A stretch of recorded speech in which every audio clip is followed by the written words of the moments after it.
Hello,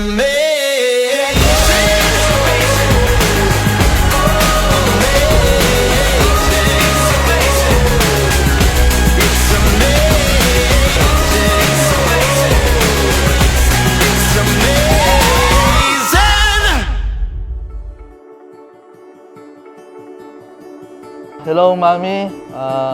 How are you? I'm fine. The plans we make and chances we take, I feel everything more with you. Quiet Mommy, confidence. thank you for all those 26 years we've been together. Even though I'm a little bit not your type, I'm the ugliest boyfriend that you have. What's important is I love you and I will be here to stay until we grow old and until forever.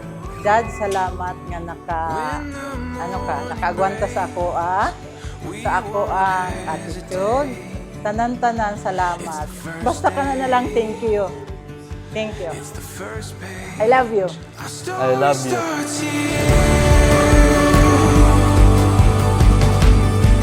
Our story starts here.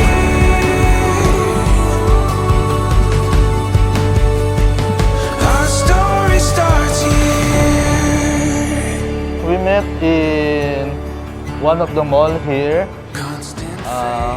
Galing lang ako nanonood ng sine, alone.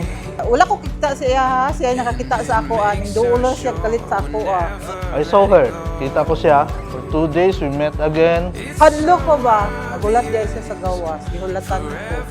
Abi na ako ang kabordmate ang iyahang ligawan. Ako di ay. And then, yun, continuous na. That started our love life.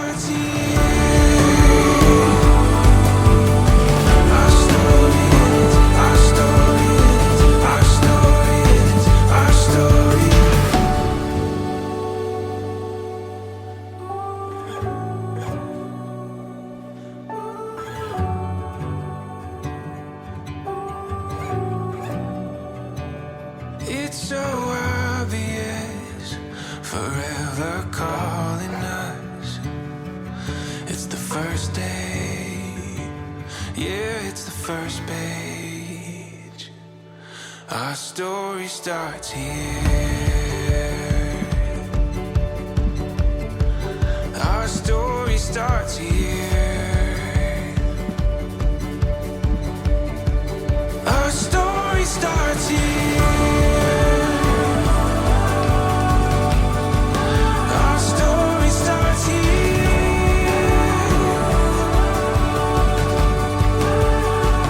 Before now we find. For your 25 years and marriage, or 26 years na di ay, no?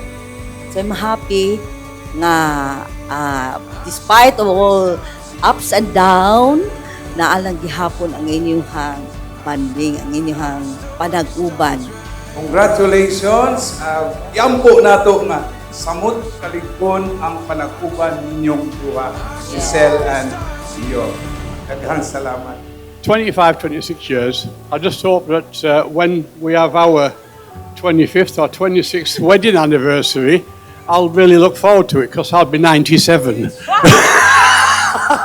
So let's keep our fingers crossed. So all the best to both of you, and thank you very much again for tonight. To my sister and my brother-in-law, congratulations, and we love you all. Story starts here. Our story starts here. Our story starts. Thank you, Lord, na kumanan yun. God, thank you. Ilabi na sa ako ang mother-in-law. Pero sa ako ang husband. May isuon, family, and my family. May mama. Sa ako ang mama. Ako ang isuon.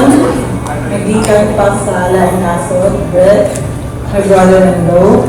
And sa lahat ng couple sponsors, salamat sa tanan na sila Vince, Ma'am Ted, Ate Jo, tanan-tanan, mga friends na ako, manyen, o sa RDL family. First of all, I'd like to thank God for giving us His blessing to be with you all. I want to thank my parents for being there always with us. Mama, Papa, and salamat din sa nag-officiate sa amin ngayon, Bishop Nolan Upo. For those who are not mentioned, from the bottom of our hearts, thank you so much for blessing our celebration. Thank you.